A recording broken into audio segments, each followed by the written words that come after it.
نحمده ونصلي على رسوله الكريم أما بعد فأعوذ بالله من الشيطان الرجيم بسم الله الرحمن الرحيم وقضى ربك ألا تعبدوا إلا إياه وبالوالدين إحسانا إما يبلغن عندك الكبر أحدهما أو كلاهما ولا تقل لهما أف صدق الله العلي العظيم وقال النبي صلى الله عليه وسلم الصلاة عماد الدين أو كما قال النبي صلى الله عليه وسلم قال رب اشرح لي صدري ويسر لي أمري واحلل عقدة من لساني يفقه قولي اللهم صل على محمد في أول كلامنا اللهم صل على محمد في أوسط كلامنا اللهم صل على محمد في آخر كلامنا. محترم عزیز بزرگوں اور دوستوں، خدا پاک کا بڑا ہی کرم و احسان و فضل ہے کہ اللہ تعالیٰ نے مجھے اور آپ کو ایک نسبت سے اور وہ قرآن کی نسبت سے اللہ کے گھر میں جوڑا ہے. قرآن کی نسبت کوئی معمولی نسبت نہیں ہے. قرآن کا پڑھنا کوئی معمولی بات نہیں ہے. قرآن کو یاد کرنا کوئی معمولی بات نہیں ہے، اور اسے دیکھ لینا ہی برکتاً اللہ کی طرف سے بہت بڑی توفیق ہے. عزیزان گرامی، عزیز بزرگوں اور دوستوں، میں نے ابھی قرآن پاک کی آیت پڑھی جس کے اندر اللہ رب العزت کا پاک ارشاد ہے. اللہ فرماتے ہیں میرے سوا کسی کی عبادت مت کرو، اپنے والدین کے ساتھ اچھا برتاؤ کرو. اگر ان دونوں میں سے اما یبلغن عندک الکبر احدہما، اگر ان دونوں میں سے کوئی ایک بڑھاپے کو پہنچ جائے تو ان کے ساتھ اف تک کا بھی معاملہ نہ کرو، ان کو اف تک بھی نہ کہو. آگے آیت میں کہا جا رہا ہے ان کو جھڑک کر بات مت کرو. پھر آگے آیت میں کہا جا رہا ہے ان کے سامنے عاجزی کے ساتھ، نرمی کے ساتھ جھک کر احتراماً بات کیا کرو. اور اس کے آگے بتایا جا رہا ہے ان کے حق میں دعا کرو، اے میرے پروردگار جس طرح میرے ماں باپ نے جس شفقت کے ساتھ مجھے میری پرورش کی، یا اللہ اسی طرح تو ان پر رحمت کے فیصلے فرما. عزیز بزرگوں اور دوستوں، دکھنے میں یہ آیت کا مفہومی ترجمہ بھی ہے اور لفظی ترجمہ بھی ہے. آپ ذرا غور سے سنیے، یہاں پر ماں باپ کا ذکر کیا جا رہا ہے. خود اللہ رب العزت کا فرمان ہے، نہ کوئی کہہ رہا ہے نہ کسی کا کلام ہے. قرآن اللہ کا کلام ہے. اللہ اپنے بندوں سے مخاطب ہوتے ہیں اور کہتے ہیں اور سمجھا رہے ہیں. اور آگے سنیے کہ اللہ تعالیٰ کیا فرما رہے ہیں اپنے والدین کے ساتھ. بھلائی کا معاملہ کرو، ان کو اف تک بھی نہ کہو، ان کے ساتھ ایسا برتاؤ کرو کہ ان کے ساتھ جھگڑو نہیں، ان کے سامنے سینہ تان کر مت کھڑے ہو. کتابوں کے اندر لکھا ہے جناب محمد رسول اللہ صلی اللہ علیہ وسلم نے ارشاد فرمایا جو کوئی شخص اپنے ماں باپ کو ناراض کرتا ہے گویا وہ مجھے ناراض کر رہا ہے. جس نے مجھے جناب محمد رسول اللہ صلی اللہ علیہ وسلم کو ناراض کر رہا ہے وہ اللہ کو ناراض کر رہا ہے. جس سے اللہ ناراض ہو گیا اس کے ساتھ کیا ہوگا اللہ ہی بہتر جانتے ہیں. عزیزان گرامی، آج ہمیں والدین کی قدر ہونی چاہیے. باپ کی قدر کیا ہے، ماں کی قدر کیا ہے، ہمیں قدر ہونی چاہیے. آج کل ہم لوگ ایسے ہو گئے کہ ماں باپ نے پیدا کر دیا اور آج ہم اپنے آپ کو بڑا سمجھنے لگے. چاہے وہ عالم کیوں نہ ہو جائے، چاہے وہ بڑے سے بڑا مفتی کیوں نہ ہو جائے، چاہے سے وہ بڑے سے بڑا پولیس والا کیوں نہ ہو جائے، چاہے بڑے سے بڑا کوئی ڈاکٹر انجینئر کیوں نہ ہو جائے، خدا کی عزت و جلالت کی قسم جہاں پر اس کا عہدہ ہے وہاں پر وہ صحیح ہے، لیکن گھر میں ماں باپ کے سامنے وہ ان کی اولاد ہے، نہ وہاں پر کوئی مفتی ہے، نہ کوئی عالم ہے، نہ دنیا داری کا کوئی عہدہ ہے والا اس کے سامنے ہے۔ ماں باپ کے سامنے ہماری رتی برابر حیثیت نہیں ہے، ہم ماں باپ کے سامنے وہی بچے ہیں۔ قرآن کہتا ہے وَلَا تَقُلْ لَهُمَا اُفٍّ، بار بار قرآن کہہ رہا ہے وَلَا تَقُلْ لَهُمَا اُفٍّ، ماں باپ کو اف تک نہ کہو۔ آج ایسے بے شرم اولاد ہیں ہم، اللہ معاف فرمائے، ماں کچھ لانے کے لیے بولتی ہے، ماں کو ہاتھ جھڑک کر بات کرتے ہیں۔ آج ہم ایسی اولاد ہے، اللہ معاف فرمائے، ماں باپ کے ساتھ بات کرنے کا طریقہ نہیں آتا، بیویاں آنے کے بعد ماں باپ سے بات چیت کرنے کا انداز بدل جاتا ہے اور طریقے بدل جاتے ہیں، بات چیت کا انداز بدل جاتا ہے، کھانے پینے کا ڈھنگ بدل جاتا ہے۔ خدا کی عزت و جلالت کی قسم، ماں کے پاؤں تلے جنت ہے اور باپ جنت کا دروازہ ہے، وہی تمہاری جنت ہے۔ اگر دنیا کے اندر جنت بنانا ہے اپنے ماں باپ کو راضی کر لو، اپنے ماں باپ کو خوش کر لو۔ وہ واقعہ آپ نے بارہا سنا ہوگا، ایک لیلا اور مجنوں کا واقعہ۔ لیلا کے مطلب آتے ہیں کالے پن کے، اور مجنوں کے معنی آتے ہیں دیوانے اور پاگل کے۔ ایک لیلا نے کہا تھا کہ تم میرے سے کتنا محبت کرتے ہو، تو مجنوں نے کہا تم کیا مانگتی ہو مانگو میرے سے۔ جب لیلا نے کہا کہ میں تمہارا ماں کا کلیجہ طلب کرتی ہوں، کیا تم مجھے لا کر دے سکتے ہو؟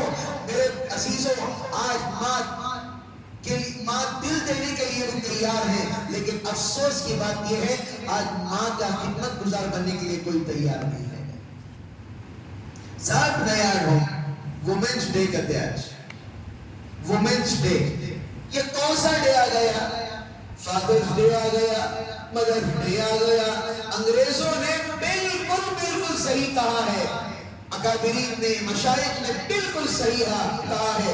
انگریز کا یہی منشا تھا، انگریز کی یہی بنیاد تھی، بیل ڈالی تھی، کس طرح اسلام کو ختم کیا جائے۔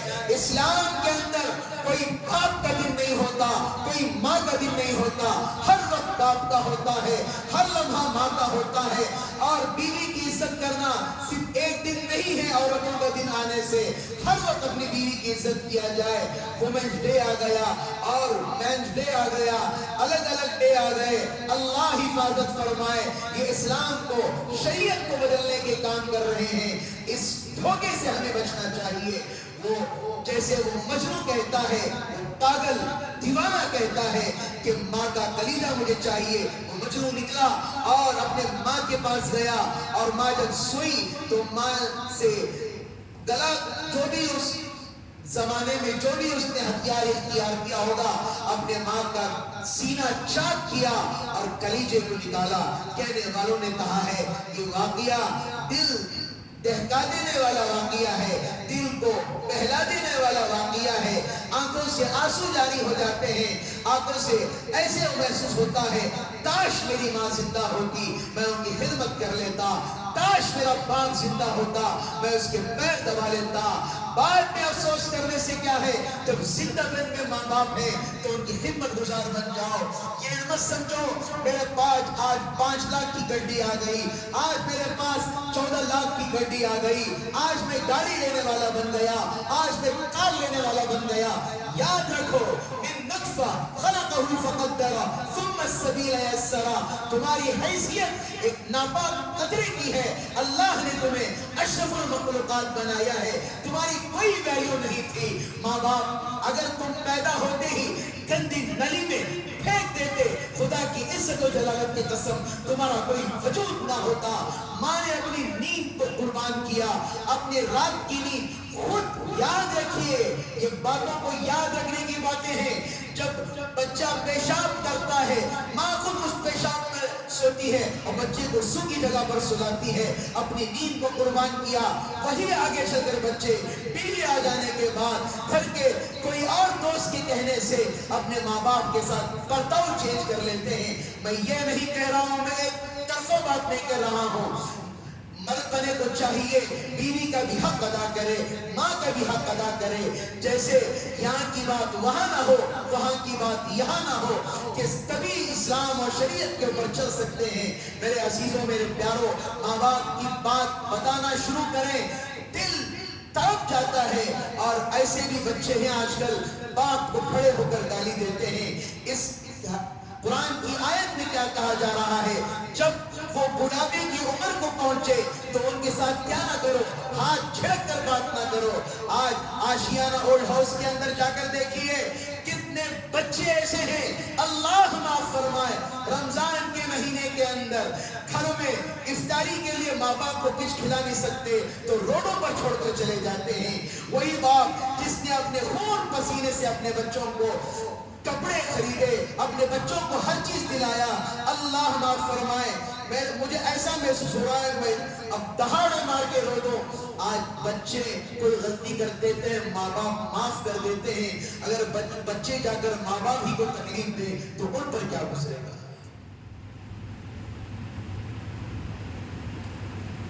میرے عزیزوں، اللہ کے رسول صلی اللہ علیہ وسلم، وہ صحابی کا واقعہ بھی ہمارے سامنے ہے، زبان سے کلمہ نہیں نکل رہا ہے، اب نے کہا کہ ان کے والدہ کو بلا کر لاؤ، فوراً گئے والدہ کو بلا کر لے کر آئے، کلمہ نہیں نکل رہا، کچھ معاملہ ہو گیا کہ صحابی رسول ہے، صحابی رسول سے کہتے ہیں جس نے اپنی حیات کے اندر اپنی آنکھوں سے رسول اللہ صلی اللہ علیہ وسلم کو دیکھا ہو، حدیث کو سنا ہو، ان کے صحبت میں بیٹھا ہو، اسی کو صحابی رسول کہتے ہیں۔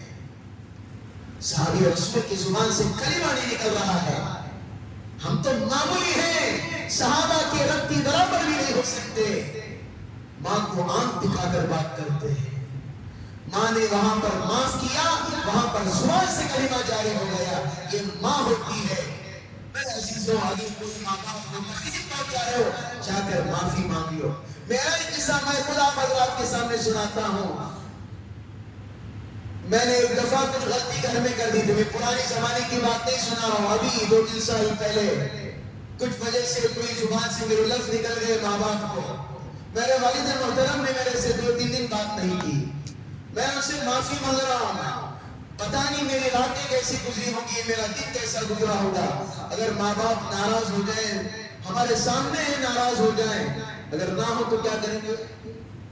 کوئی ہے ہمیں اپنانے والا؟ کوئی نہیں آئے گا، کوئی سہارا دینے کے لیے نہیں آئے گا، سب دعوے کریں گے میں تمہارے ساتھ، میں تمہارے ساتھ، جب ہر چیز ہو جائے گا تو سب چھوڑ کر چلے جائیں گے۔ میں خود معافی، میرا دل رو رہا ہے، وہ دن مجھے ابھی یاد کرو تو مجھے رونا آتا ہے۔ میں جب صرف ایک مرتبہ میرے باپ سے کہا کہ مجھے معاف کر دو، میرے والد محترم نے مجھے معاف کر دیا۔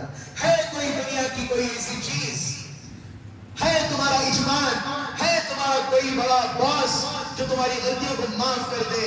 اس کے سامنے باس جی جی کرتے ہوئے کھڑے ہوتے ہو، باپ کے سامنے سینہ تان کر، ماں کے سامنے سینہ تان کر کھڑے ہوتے ہو، اپنے ماں باپ کی قدر کرو، ان کو وقت دو اور ان کے ساتھ اپنا وقت گزارو، خدمت کرو۔ تو واقعہ کیا میں کہہ رہا تھا، جیسے ہی وہ گیا اور اب ماں کے سینے کو چاک کر کے راستے میں لے کر جا رہا تھا، اندھیرا تھا، تو جیسے ہی ٹھوکر لگی، کلیجہ زمین پر گرا، کلیجے سے آواز آئی، بیٹا دیکھ کر چلنا، تیری چوٹ تو نہیں لگی۔ ماں یہ ہوتی ہے۔ رسول اللہ صلی اللہ علیہ وسلم نے فرمایا، ماں جو 9 مہینے اپنے پیٹ میں رکھتی ہے وہ تو بہت دور کی بات، درد سے جو تکلیف ہوتی ہے اس کا ایک چیخ کا بھی ہم حق ادا نہیں کر سکتے ماں کا۔ اللہ ہماری حفاظت فرمائے۔ پتہ نہیں ماں باپ کو کیا میرے بول دیتے ہیں، کیا غرور آ جاتا ہے، کیا تکبر آ جاتا ہے۔ اللہ ہمیں معاف فرمائے۔ اللہ جن کے والدین ہیں اللہ ان کو سلامت رکھے، جن کے نہیں ہیں اللہ ان کی مغفرت فرمائے، اللہ ان کی قدردانی کرنے کی توفیق عطا فرمائے۔ ماں باپ کی عزت کرو میرے عزیزوں، ماں باپ کی عزت کرو، اب نہیں کرو گے تو پھر تب کرو گے۔ یہ تو کلیجہ لے کر گیا تھا، لیلا نے کہا کہ میں نے جب کہا تھا تو نے سینہ چاک کر کے تیری ماں کا لے کر آ گیا، اگر کوئی کہے گا تو میرے لیے لیلا بھی چلے گئی، ماں بھی چلے گئی۔ میرے عزیزوں، میرے پیاروں، بولنے کے لیے باتیں تو بہت ہیں، لیکن بڑے ہو جانے سے کچھ نہیں ہوتا۔ یاد رکھیے، آپ کوئی بھی کیوں نہ ہو، گھر کے اندر ماں باپ کی اولاد بن کر رہو، ماں باپ کی خدمت گزار بن کر رہو، ماں باپ کی عزت کرو، کریں گے انشاءاللہ۔ اللہ رب العزت سے دعا ہے اللہ تعالیٰ مجھے اور آپ کو ان کہی ہوئی باتوں پر اللہ عمل کی توفیق عطا فرمائے۔ چند سوالات تھے، ذرا غور سماعت فرمائیں۔ کسی نے پوچھا تھا، کل ایک نوجوان بچے نے بھی پوچھا تھا، کیا روزے کی حالت کے اندر انجیکشن لے سکتے ہیں یا نہیں؟ ہاں، روزے کی حالت میں انجیکشن لے سکتے ہیں، روزہ نہیں ٹوٹتا۔ اور دوسرا بات، کیا روزے کی حالت میں ڈراپس ڈال سکتے ہیں؟ نہیں۔ پرانے آنکھوں میں یا آنکھ میں ڈال سکتے ہیں؟ ہاں ڈال سکتے ہیں، اس سے بھی کوئی حرج نہیں، روزہ نہیں ٹوٹتا۔ کیا کان میں ڈال سکتے ہیں ڈراپ وغیرہ جب کان میں درد ہوتا ہے؟ مشائخ کہتے ہیں، پرانے جو فقہا ہیں وہ کہتے ہیں کان میں ایک رگ ہوتی جو سیدھا دماغ پر جاتی ہے، اس سے روزہ ٹوٹ جاتا ہے۔ پرانے جو فقہا ہیں وہ کہتے ہیں، لیکن جدید اب وہ فقہا کہتے ہیں کوئی رگ وغیرہ نہیں ہوتی، اس سے روزہ نہیں ٹوٹتا کان میں ڈالنے سے۔ البتہ ناک میں ڈالنے سے وغیرہ سے روزہ تو سیدھا دماغ پر جاتا ہے، روزہ ٹوٹ جاتا ہے۔ اور رہی بات یہ، کیا روزے کی حالت کے اندر گلوکس چڑھا سکتے ہیں؟ ہاں گلوکس چڑھا سکتے ہیں، کوئی حرج نہیں۔ ایسا گلوکس نہ چڑھائے جس کے اندر بدن میں زیادہ قوت پیدا ہو جائے۔ طاقت کا انجیکشن لیتے جو گلوکس کے اندر جو بار بار دیتے رہتے ہیں، وہ لینے سے روزہ ٹوٹ جاتا ہے۔ نارمل گلوکس چڑھا رہے ہیں، یہ گلوکس کا مطلب کیا ہے؟ جسے بہت زیادہ کمزوری ہے، بہت زیادہ، مسئلہ بتا رہا ہوں، ہر کوئی لینا شروع نہ کر دیں، مسئلہ بتا رہا ہوں۔ اگر کسی کو ایسی حالت ہے بغیر گلوکس کے کہ وہ روزہ نہیں رکھ سکتا، تو اس کے لیے کوئی حرج نہیں ہے، وہ گلوکس لے اور روزہ رکھ لے، لیکن روزہ نہ چھوڑے۔ لیکن کوئی ایسا ہٹا کٹا نوجوان ہے، خواہ کچھ تھک جانے سے کیا کر لیتا ہے، انجیکشن لے لیتا ہے طاقت والا، یہ بالکل درست نہیں ہے، روزہ بھی چلا جاتا ہے، لہٰذا اس کا احتیاط کریں۔ اور کانوں کا بھی مسئلہ یہ ہے، کانوں کا، آنکھوں کا، سخت ضرورت ہے تو تب دوائی کا استعمال کریں، اگر ضرورت کچھ نہیں تو دوائی کا استعمال نہ کریں، بہتر ہے۔ صرف مسئلے کے طور پر بتایا۔